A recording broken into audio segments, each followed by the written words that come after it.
เอาพี่น้องเปิดภาพมาก็เห็นทางผู้ช่วยสร้างเนาะผสมปูนตัวดูสบายดีโดยพี่น้องทางผู้ช่วยสร้างเนาะ ให้เราผู้ดีอุ่นแดดก็ได้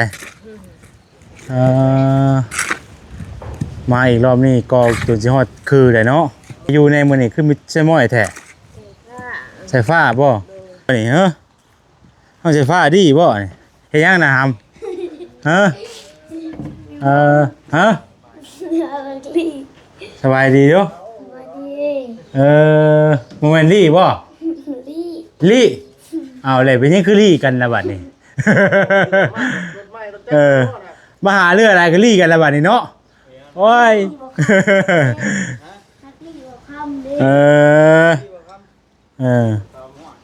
แล้วทีมไม่บ่นี่ไผซื้อมาให้นี่ครับเบานิ้วแม่บ่ได้ครับมาอยู่บ่คือบ่มากินสดชื่นมาได้อยู่เนาะเด้อก็เป็นหยังก็ใกล้จะฮอดพุ่นละบัดนี้เนาะเทคานแล้ววานนี่บ่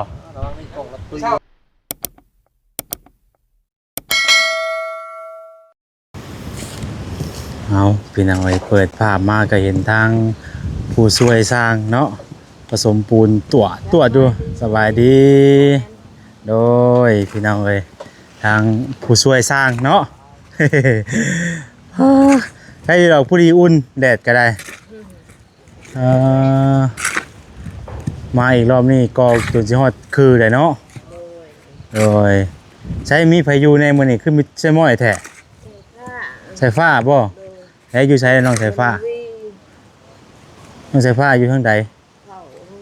ห้องน้ำบ่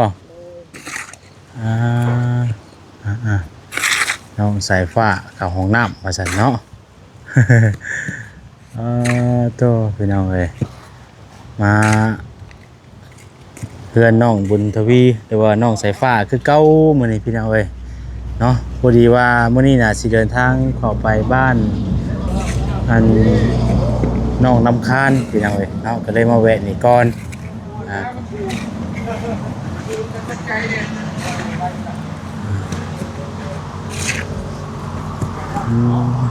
เพิ่นกำลังผสมปูนพี่น้องมิดใช่ม้อยมื้อนี้เนาะยังมุ้ยให้มาบ่มื้อนี้บ่แก้วเนาะมาอีกมื้อนี้หัวเพิ่นอ้อมแล้วละบาดนี้เนาะอ้อมหัวอ้อมแค่แล้วแหละพี่น้องเข้านี่แหละบ่แก้วเฮ็ดเอาเฮ็ดมื้อเช้านี่บ่นี่น่ะเฮ็ดหัวเนาะ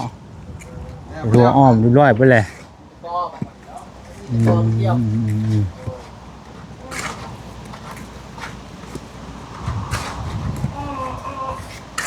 เอาอยู่หันบ่จ้ะดีบ่นี่เฮ้อเอาใส่ฟ้าดีบ่นี่เฮ็ดหยังนะหำฮะฮะสบายดีเด้อโมเมนต์ลี่บ่ลี่เอาเลยเป็นยังคือลี่กันละบัดนี้ มาหาเรื่องอะไรก็ลี่กันละบัดนี้เนาะโอ้ย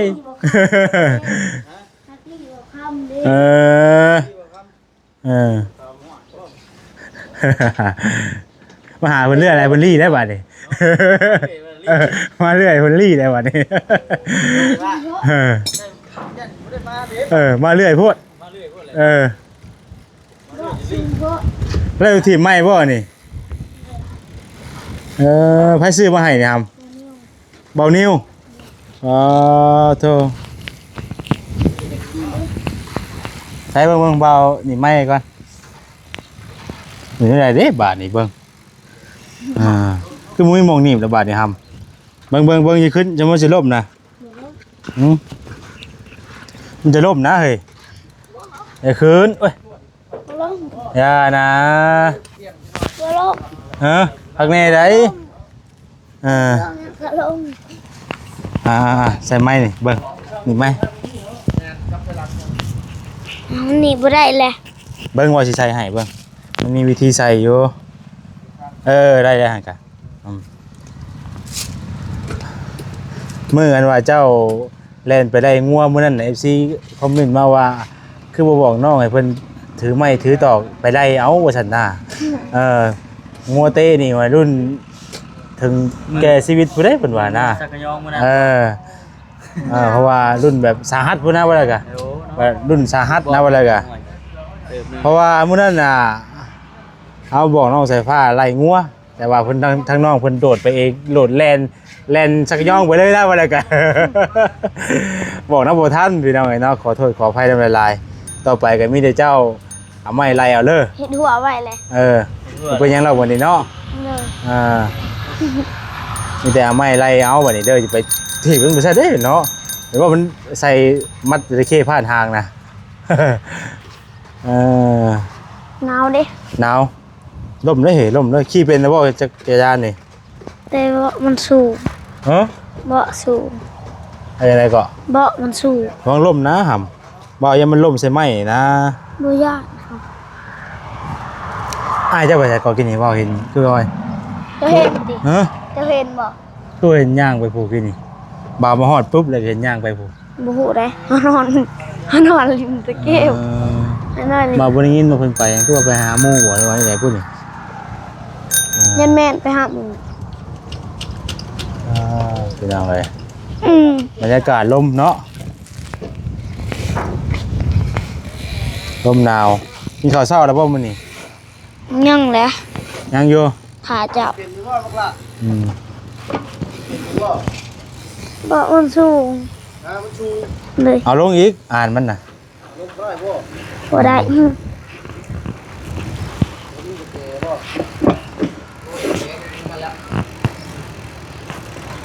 กุญแจมันอยู่ในตัวเลยบ่เออก ระเทนไม่ได้อย่ามันถูก เอาลงได้บ่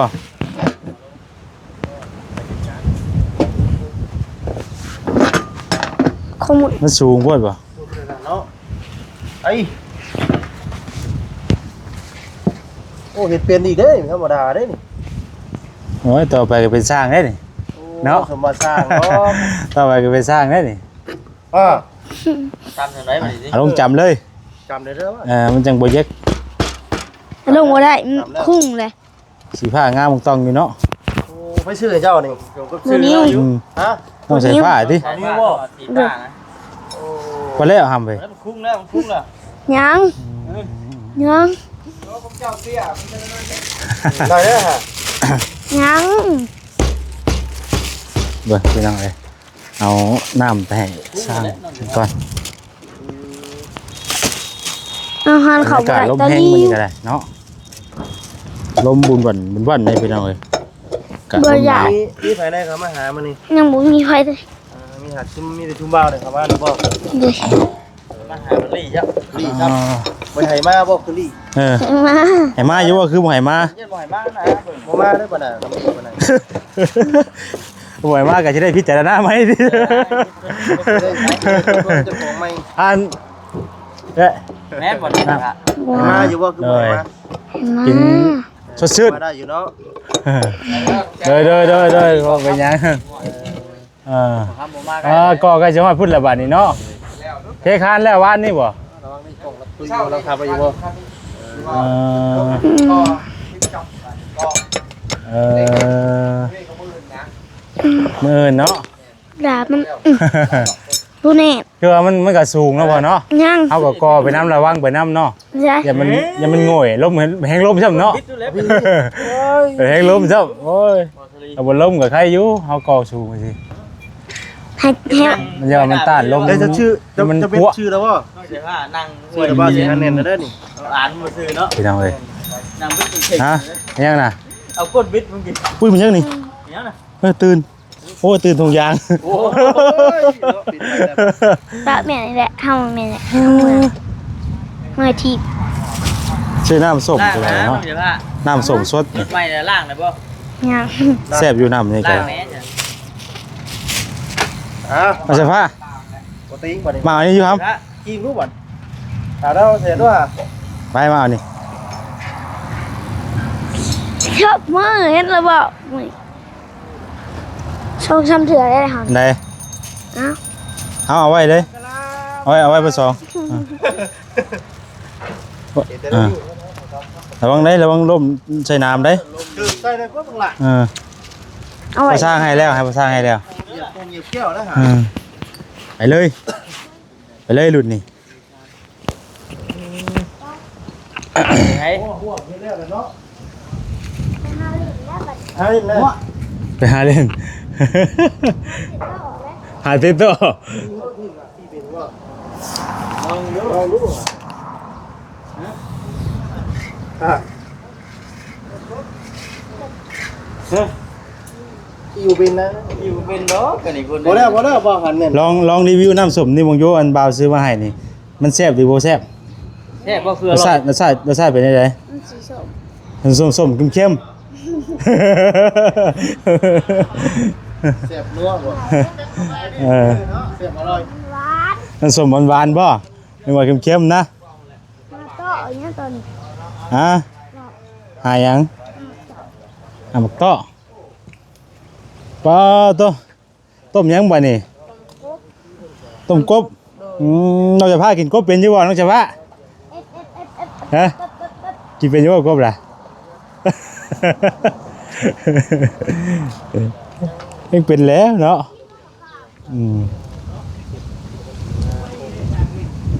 ต้มกบเป็นยังไงให้ทั่วไอ้เจ้านะครับบอกแก้วว่า มาจำได้ยังบ่เลี้ยวอยู่ว่ายัดใบกูนี่นะผมเชื่อว่าพวกผ้ามันได้แน่นะถ้าทำเทใบแบบนี้ ทางบ่สร้างเพิ่นก็ขึ้นใกล้จะฮอดคือแล้ว ว่าผู้นี้ประเทศกับปั๊บใส่มันก็สร้างเนาะมันช่างมันเท่าแน่ทับที่เล็งไรไหวบ่ได้แล้วข่าวช่วยครับผมมันจะมาดำยาได้ลูกกับไรข้าว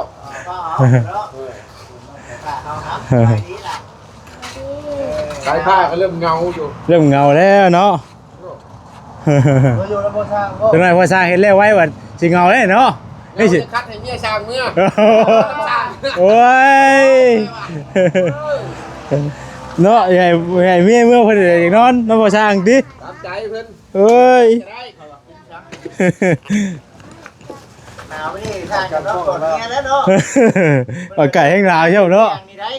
ช่วงมันฮอดมันบ่พาเมียมาอยู่ เอ น้ำได ้ย ช่วงหนาวมันพาเมียมาอยู่น้ำนี่ว่ะบ่ต่ำใครอยู่เฮ้ยต่ำช่วงสูงกับเท่าไร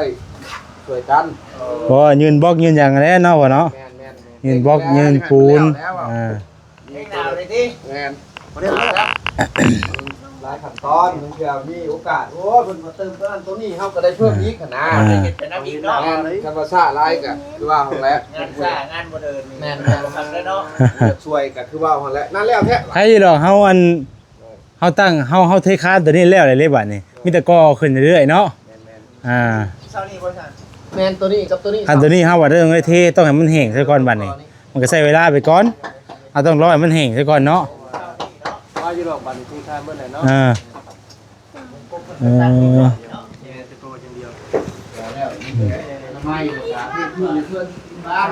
เออ คักคุณน้องไอ้พวกเป็นห้องเป็นหยังอยู่อืม ถ้าเข้าเด้บ่ล่ะเราก็ได้พักได้ผมแต่ตื่นมาแล้วก็อยู่กับงานเลยนะ เฮ็ดไปเรื่อยๆที่ว่าเฮ็ดไปเรื่อยๆเนาะ งานเลยควรจะเบาร่างกายอยู่นะ เอาเดี๋ยวจะอยากให้มันอุ่น ออกกำลังกายให้ยังออกกำลังกายแบบไร ดูดิ ยูริน อยู่ตรงบ้านบนหลัง ยูรินเข้าจะได้หำเออ มันคา ไปลงเล่นบอลนะจ๊ะยังข้างหน้าท่านมีงบเพิ่นมีงบเพิ่นก็สิจ้างกองคือกันข้างหน้านะแม่นโอ้ทางงบฐานยัง นี่เฮ็ดตามงบนั่นเนาะว่าได้แม่น เฮ็ดไปตามงบไปเฮ็ดไปเรื่อย ตามงบมาทำไดก็เฮ็ดจำนั้น ๆ เนาะ คนจ้างต่อเฮาเฮ็ดต่อ เมื่ออันนี้ งามแล้วละเอียดแล้วนี่ก็คักแล้วพี่น้องเอ้ย เจอหลงยัง เฮ็ดรถพ่วง ห้องเสื้อผ้าถ่ายคลิปบ่นี่ เจอต้องฝึกอ่ะ ได้คลิป สร้างแล้วจะกล้องมึงใช้ผ้าดิ สร้างคลิประบาดเลย มาลงมึงหว่าว่า โอ้คือพูดแล้วเนาะเฮ็ดเองถ่ายเองบ่ให้คักเลย ลองเบิ่ง เจ้าอย่าอะไร อ่า เจ้าหน่อยเป็นแบบของบ่แก้วได้คุมเว้น เป็นยัง เป็นนี่ใด นอกแต่แป้งหัวเดี๋ยวต้องกินปู แปลงหัวนี่บ่ เราได้เห็นหัวเจ้า เออ ขอบใจเพิ่นเด้อ ไม่ใช่จะทำไม่นะไม่ห้าวนะ เดี๋ยวตัดเอา เออเออ เวลาเพิ่นเห็นหัวปรุงต้องแต่งให้โอ้เจ้ากันไปเลย บ่ได้กินแน่เนาะดีแล้วเพิ่นเฮ็ดผู้เฮ็ดหัวแค่ให้คักแล้ว หักแล้วเร็วหน่อย อ่า อย่ามันเพราะแต่ว่าเฮามีงานเฮ็ดเลยอยู่ไปนั่นแหละมันกินมันหยานี่ล่ะ เดี๋ยวมันก็นั่นเนาะแม่นบ่ แม่น เดี๋ยวมันก็ได้สำเร็จเนาะ คุณเลยพี่คือบ่ให้มันพดก้อนจังเอาลงกบนะฮักเอาบอดนึง มันพดปัวพัวเนาะเออ เมนู ต้มกบ ต้มกบ แก้วปุ๊บ อายุ อายุ อายุ อายุ โอ้ผล มันก็อายุได้แหละ ไปโรงเรียนผู้ใดไปชื่อแต่เช้า อายุ เอารถมาแก้วไปยืมคุณทวีพาไปซื้อ หนาวบ่น้องเสือผ้าบ่หนาวบ่ บนหาบนไหนบนอาบน้ำจักมือเลย เส้นไว้จังมือได้ล่ะ เซียนบ่เซียนบ่ บริเช็ดเลย บ่เช็ดไหน เนาะโดย โอ้นี่บ่ ผู้ช่วยสร้างเพิ่น ช่วยสร้างไปเนาะ จับนูนขึ้นว่าแบบวิวเป็นอะไร แค่เดียว ได้ตัวหรือว่าตุ้งเห็นว่านี่ ฮะ เดี๋ยวบ่ท มีหยังเจ็ดยัง อาบน้ำไหมที่ว่าแมวน่ะ เอาคนขึ้นมาอาบดอกยาแล้วบ่ใช่ตุ้ง ระวังเด้อสายพื้นสายไฟนอกสายฟ้า น้ำได้แยกน้ำแล้วเวลาเฮาเอาหน้ากับมันเนาะ ำหัวตรวจเลยโทรศัพท์ขึ้นระเบิด โอ้มันตากแดดไปจัก เด็ดเลยนะ ปลั๊กไฟนี่ถอดแล้วบ่ปลั๊กไฟเกียร์นี่ ยังได้ ทหารทดลองนะครับจะได้ลงเหยียบหลังอุ้ม เอ๊ะเนาะ แล้ว คัดกลุ่มเลยดิปั่นขี้ดินนะ อินทยานเนาะ อันตรายอยู่เนาะ ถอด สายเดียว ปาไว้แต่นั่นเด้อ เอ้าคุณเชายาเนาะมันลุดลง จับดอกสะ มันไปจับบนเข่าใส่ปูนนั่นเด้อะไร มันยังหมุนอยู่บ่มันยังฮ้อนบ่ มันหมุนแล้วมันยังฮ้อน มันยังฮ้อนบ่ดอกมันยังฮ้อนอยู่เนาะ จับมันดิ เออ จับ เออ ห้องกูเล่นดิ หากเห็นได้หากเห็นเนี่ยละจะเห็นนี่แบบ ฮะกำลังเห็นบ่ หากเห็นได้ แล้วมาเรื่อยอยู่ เขาไม่ได้คอยนั่นดิไม่ได้เบิ่งเขาไม่ได้คอยเบิ่งมันเบิ่งแบบข้าวนี่ นี่แหละจะคอยก็ยังเบิ่งบ่ชุดเบิ่งตัวนั้นตัวนี้ เอ้าเนาะมัน เป็นลายโพดเนาะบ่ โอ้มันนอนมารับได้บ่ายโมงหนึ่งเคยเห็นจะแจ้งเลยหรือเปล่ากล้องนั้นตัวนี้ยังงมจะใช้ฉากละบาทนี่ ต่อไปเลยดิ เดี๋ยวเบิ่งบัจิตกับเบาคำกับปู้ว่ะต้นหาแล้วก็เบาไล่พาลุยแบบเบาใส่ไม้ขึ้นมาอยู่ขึ้นแห้งเป็นเบาเตียงเบาลี่ โอ้เพิ่น เบา มัน ตาลี่ขึ้นอยู่ ไอ้น้อยอยู่เนี่ย ขึ้นอยู่ นี่คือกันเนาะ แม่นมันเพื่อนั้นเฮาเลื่อนไปมันเต้นขึ้นเองเด้มันเฮาจะ มันเด้งขึ้นมาเองมัน ขึ้นมันเพื่อตัวเก่าตัวใหม่หั่นนะมัน โดย ยิ่งเบิ่งเสียงเลยยิ่งทีมงานใส่มันก็ดิ้งขึ้นมาแล้วจริงๆเนาะ ขึ้นน้องนิ้วเลยนะโอ้ขึ้นมา หน่อยเนาะ คือกัน โอ้ เนาะน้องนิว นี่กำลังต้มกบนี่ก็ได้มาหัวสวนมันก็แล้วเนาะเบาแก้วเฮ็ดประสันเนาะมี FC เพิ่นคอมเมนต์มาอยู่เนาะที่มาบ้านน้องสายฟ้านี่มีแต่เห็นแต่เบาแก้วนี่แหละซอยเวียกซอยงานน้องเพิ่นประสันนะพี่น้องเอ้ยเนาะกะทางเฮากับบางเทื่อบางทีก็ซอยอยู่คันว่ามีเวียกนั่นนี่ก็ซอยเพิ่นอยู่พี่น้องเอ้ยเนาะกะจะช่วยจังได๋ ขอโทษขออภัยนำเวลาพี่น้องเอ้ยเนาะ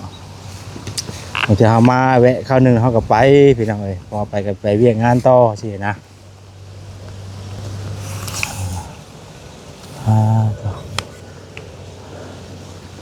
พี่น้องเอ้ยเนาะ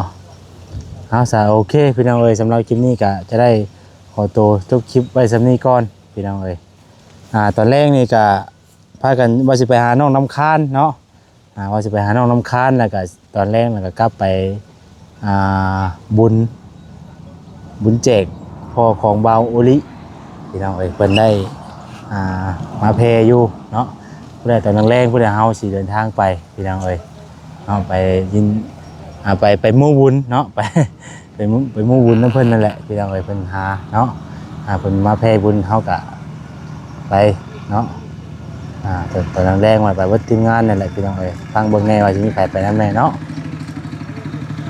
เอาขอตัวไปก่อนเด้อพี่น้องเด้อผิดพลาดประการใดก็ขอโทษขออภัยสำหรับคลิปนี้ลาไปก่อนผิดพลาดประการใดก็ขอโทษขออภัยฝากพี่ฝากน้องเข้ามาเบิ่งมาชมกดติดตามกดไลค์กดแชร์แน่น้องอาจสิคลิปที่ว่าเฮามาถ่ายบ้านน้องสายฟ้าก็อาจเฮาก็บ่มีเวียกมีงานหยังหรอกพี่น้องเอ้ยที่ว่ามาถ่ายทำนำเพิ่นเนาะให้คือว่ามาเว้ากันตรงๆก็คือแบบว่ามาถ่ายน้องสายฟ้านี่ก็มีคนเบิ่งแน่เสียนะพี่น้องไปถ่ายทั้งอื่นก็บ่มีคนเบิ่งเสียนะเนาะทางเฮาก็เลยแบบว่ามาถ่ายให้พี่น้องเบิ่งแล้วก็พออันว่าวิวไปแน่ว่าซั่นซะเนาะไปทั้งอื่นเลยก็ยังแบบจักสิว่าจังใดพี่น้องเอ้ยโอ้ยเนาะช่วงนี้ก็จะการงานก็ถือว่าบ่คือเก่าแล้วพี่น้องเอ้ยเนาะขอตัวไปก่อนนะพี่น้องเด้อเนาะสบายดีพี่น้องเอ้ย